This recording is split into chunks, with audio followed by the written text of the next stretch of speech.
বিসমিল্লাহির রহমানির রহিম। আসসালামু আলাইকুম, ওয়েলকাম টু মাই চ্যানেল। আশা করছি আল্লাহর রহমতে বন্ধুরা আপনারা সবাই ভালো আছেন। আল্লাহর রহমতে কিন্তু আমিও খুবই ভালো আছি। আজকে আমি আপনাদের জন্য যে রেসিপিটি নিয়ে এসেছি সেটি হচ্ছে লতা দিয়ে শুটকি মাছ রান্না করব। তো আমার এই লতা দিয়ে শুটকি মাছ রান্না কিন্তু আমার হাতে সবাই পছন্দ করে, আর আশা করছি আপনারা যদি এইভাবে ট্রাই করেন আপনাদের কাছেও অনেক ভালো লাগবে। তো আজকে তাহলে আর বেশি কথা বলবো না, চলে যাচ্ছি একদম রেসিপিটিতে। ফার্স্টে এখানে আমি নিয়ে নিয়েছি লতা, আর এগুলো কিন্তু আমি ভালোভাবে বেছে কেটে তারপরে কিন্তু ধুয়ে প্রসেস করে নিয়েছি। আর লতা কাটা কিন্তু খুবই কষ্টকর, তো লতা খেতে কিন্তু অনেক ধৈর্য লাগে। আর এরপর কিন্তু এখানে আমি নিয়ে নিয়েছি 2টা পেঁয়াজ আর কাঁচামরিচ ফালটা করে নিয়েছি 4-5টে, আর এখানে একটা রসুন আমি পুরোটাই হচ্ছে কুচি করে নিয়েছি। আর যেহেতু আমি এখানে দেশি রসুন দিইনি, এটা কিন্তু হচ্ছে ইন্ডিয়ান রসুন ছিল। আর এরপর কিন্তু এখানে আমি গরম পানি নিয়ে নিয়েছি, আর গরম পানিতে কিন্তু আমি একটু বেশি পরিমাণে শুটকি দিয়ে দিয়েছি। আর শুটকিগুলো কিন্তু আমি ভালোভাবে সিদ্ধ করে ধুয়ে নিয়েছি। আর এই শুটকিগুলো আমি কিন্তু 7-8 বারের মতোই ধুয়ে নিয়েছি, যেহেতু এগুলোতে বালু থাকে বেশি। এরপর আমি একটা প্যান গরম করে সেখানে কিন্তু আমি যেখানে হচ্ছে পেঁয়াজ, রসুন, কাঁচামরিচ কুচি করে রেখেছিলাম সেগুলো কিন্তু আমি এরপর দিয়ে দিয়েছি। আর এগুলো দিয়ে কিন্তু আমি ভালোভাবে নেড়ে নিব। আর আজকের আমার এই রান্নাটা কিন্তু আমি মশলা বাটা ছাড়াই রান্না করব। এখানে আমি কোনো রকম জিরা পেস্ট, রসুন পেস্টও ইউজ করব না। তো এরপর কিন্তু আমি কিন্তু এভাবে আজকে রান্না করছি। আর যাদের হচ্ছে মশলা বাটা না থাকবে, তো এটা একটা ভালো আইডিয়া যে এগুলো ছাড়াই কিন্তু হচ্ছে এই রান্নাগুলো করা যায়। তো আমার কাছে কিন্তু এগুলো মশলা বাটা ছাড়াই কিন্তু রান্না করতে বেশ ভালো লাগে, আর খেতে কিন্তু দারুণ টেস্ট হয়। তো আমি কিন্তু সবসময় এভাবেই কিন্তু রসুন কুচি করে দিয়েই কিন্তু আমি শুটকি রান্না করি। শুটকি যেভাবেই রান্না করি না কেন আমি সবসময় রসুন কুচি দিয়ে রান্না করি। তো এভাবে কিন্তু আপনারা রান্না করার ট্রাই করবেন, তাহলে কিন্তু খেতে বেশ দারুণ মজা হবে। তো এরপর কিন্তু এখানে আমি শুটকিগুলো কিন্তু যেগুলো আমি ধুয়ে প্রসেস করে রেখেছিলাম সেগুলো কিন্তু আমি এখন দিয়ে দিয়েছি। আর এগুলো দিয়ে কিন্তু আমি ভালোভাবে ভেজে নিচ্ছি।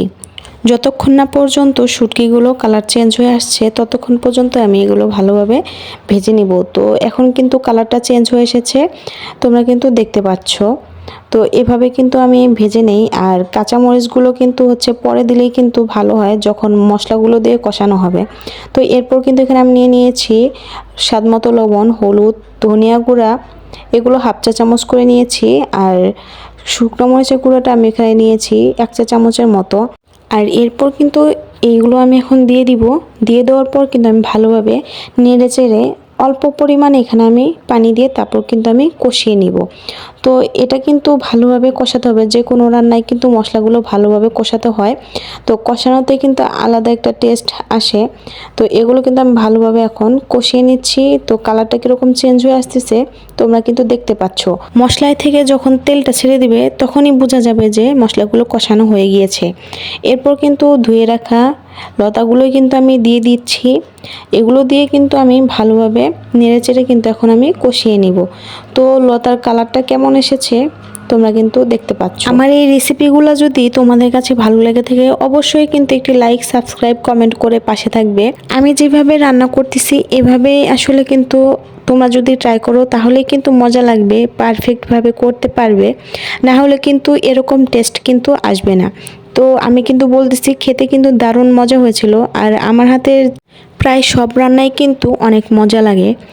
আর এরপর কিন্তু এখানে আমি লতাগুলো ভালোভাবে কষিয়ে নিয়ে কিন্তু আমি এখানে পরিমাণ মতো পানি দিয়েছি। আর তোমরা কিন্তু লতাটা কিন্তু ভালোভাবে কষিয়ে নেবে, এটা কিন্তু হাফ সিদ্ধ হয়ে আসা পর্যন্ত। তো এখানে কিন্তু আমি ভালোভাবে সিদ্ধ করে নিয়ে তারপর কিন্তু পানি দিয়েছি পরিমাণ মতো। তো কতটুকু পরিমাণ আমি পানি দিয়েছি সেটা কিন্তু তোমরা দেখতে পেয়েছো। তো এটা কিন্তু আমি এখন লো হিটে কিন্তু আমি রান্না করে নিচ্ছি। আর লতাটা যত হচ্ছে নরম হয়ে আসবে তত কিন্তু খেতে কিন্তু বেশ মজা লাগে। তো একটা আঠালো আঠালো ভাব আসলে, আর এভাবে কিন্তু আমি লতা রান্না করে নিচ্ছিলাম। দেখে আমার গরম গরম ধোয়া ওঠা ভাত দিয়ে কিন্তু খেতে মন চাচ্ছিল। তো আমি যখন ভয়েস দিচ্ছিলাম তখন আমার জিভে জল চলে আসতেছিল। আর খেতে কিন্তু খুবই দারুণ মজা হয়েছিল, বারবার বলতেছি। তো তোমরা কিন্তু এইভাবে কিন্তু ট্রাই করবে, আর ট্রাই করার পর আসলে খেতে কেমন লেগেছে সেটা কিন্তু আমাকে কমেন্ট বক্সে কমেন্ট করে জানাবে, না হলে কিন্তু আমি বুঝতে পারবো না যে আসলে তোমরা ট্রাই করেছো। আর এরপর কিন্তু আমার রান্নাটা শেষ হওয়ার পর আমি একটা পাত্রতে বেড়ে নিয়েছি।